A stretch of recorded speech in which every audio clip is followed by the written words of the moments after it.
All right, so let's go ahead and unbox this Sentinel 2, look at it, see what it has to offer, and we'll go from there. So right away, this thing's got shake awake. It has a recessed 20mm window. It has a detachable rear sight, which is the main reason why I really wanted the Sentinel 2.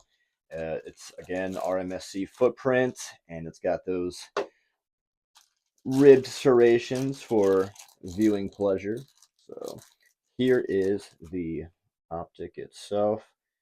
I hate these covers when they come on them. It's like a pain in the butt to get off.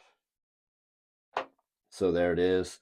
Looks beautimous. So you can see how far recessed back that glass is on both sides. So it gives you a lot of protection there. They really tried to make it a lot more robust than the original Sentinel. So my original Sentinel, I had the automatic version. This time I opted to get the manual one just to have a little bit more control over, you know, my options, my settings, and having the ability to increase or decrease the brightness on my needs instead of just hoping the optic does it itself. The original one was pretty good about it, but just, you live and learn, and sometimes manual is just better. So there's the optic. Comes with a cover. We don't really care. Sticker, manual. Might look at that for a minute. All right, so this is not a shim or anything. This is basically just a protective cover for the back. You put this down on the slide first, and then you set the optic on top of it. You can choose to run it, not run it, up to you. And then you get all of your different diameter screws for whatever slide you have, and should have an option that fits your setup. And they're all, clearly marked with what they are and all that good stuff. So cool. Here is, what is this? Okay, so here's that removable rear sight. So basically, you see these two screw holes right here. You can add a rear sight aperture right here in front of the optic to be able to run on setups like this. So in order to get this slide optics cut, they had to remove the rear sight completely. Now, it's not always the case, but on this particular slide, that's, what they have to do in order to make it fit. So if I still want to be able to use irons and have a co-witness, I need something like this where it has the ability to run a rear sight built into the red dot itself. Now, some of them will be notched back here, and yeah, that works, but other times it's not really enough to still see the front sight. It's kind of wonky. So I really like that they added that option there. And once I get that installed, I'll show you guys again. And that's really why I wanted it for this, because I lost that rear sight. And now I'll still have the ability to have an iron setup in case for whatever reason the dot died. I'm still able to, engage and do what I need to do. All right. And then what else we got in here? We got the tool. Yeah, so this is a little Swampfox tool, and then an additional little flathead here to be able to make your adjustments and stuff. So awesome. Let's go ahead and get this rear sight mounted onto the front here, and then I'll be right back with you guys. All right, so real quick before I install it, there are two different textures to this. So there's a serrated side, and then the other side here is completely smooth. So the side with the serrations goes closest to the glass. So serrations towards the glass. All right, so here's that rear sight installed on the front of the optic. You see it through the glass there. Again, if you don't like it, it is removable. But I really am a fan of having that there since I don't have my rear sight. Now, if you have a rear sight and it's still viewable, or you have suppressor / optic height sights, then you're not going to need this. It's a cool option to have for people in my situation. So again, don't have to run it if you don't love it.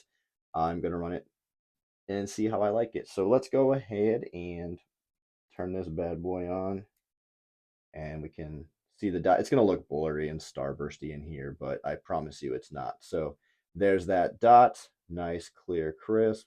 And then I got my adjustments here. Nice, very nice tactile buttons. You can hear that, like very, very pronounced push of the button. It's not like a mushy, nasty button. Like you really feel those positive clicks when you're making those adjustments. So I like that.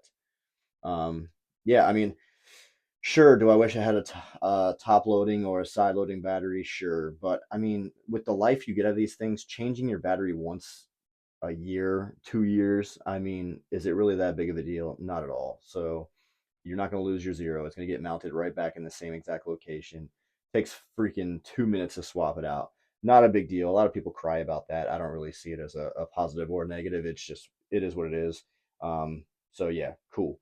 I'm going to go ahead and get this mounted onto the SD9 2.0. It's going to look snazzy. It's so stupid that YouTube won't let me just show you putting 2 screws and having this sit here, but I'll be right back. All right, guys, so there's the Sentinel 2 all mocked up. So just go ahead and read a few quick specs on this thing. Again, shake awake, detachable rear sight guide, 3 MOA dot, 7075 T6 aluminum construction, anti-glare hood serrations, and again, a 20mm window. So here's that, what they're talking about with that anti-glare serrations. That serrated edge right there, that's what that's supposed to help with, as well as that front iron sight there. It's serrated as well, just to help try to keep down glare. There's the dot, nice, crisp, and clear, no star bursting. Yeah, it looks a little blurry on camera, but I promise you, again, in person, it is not. Look at these very tactile, positive clicks for your, let me get the black box in front of here. Very positive clicks for your brightness adjustment. So up, down, super, super bright dot. Can't say enough about it. I'm just really impressed with how crisp and clear that dot is. No star bursting or anything. It's just a very concise dot. Really like how they did the blackout for the logos and everything. It's not big white lettering like you're used to with a lot of your other optics out there. Just very subtle, sleek design, much improved over the original Sentinel. Go to steel, see if I hit something. If I don't laugh at me.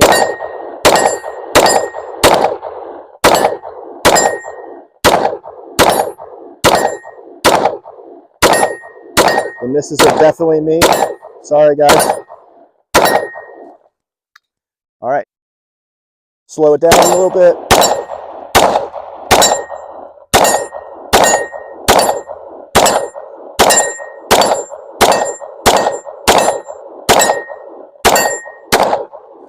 Man, that's a beautiful sound. Go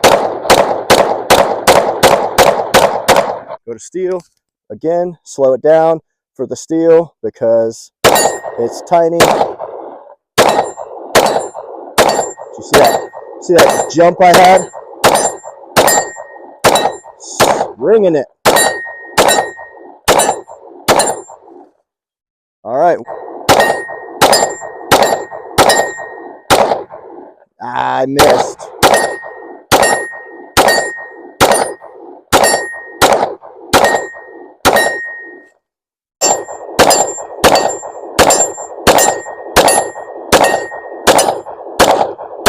I got a little too excited, missed the steel a little bit.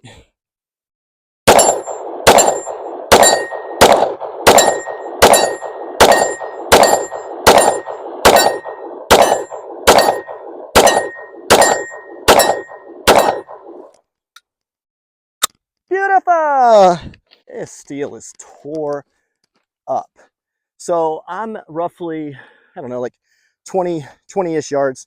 This steel's not very big. It's, you know, hand size. You know, obviously it's a little bit bigger than my hand, but you see what I'm saying. It's easy to miss if you get a little crazy, but so far so good. All right, guys, that's the Sentinel 2.0. Let me know what you think.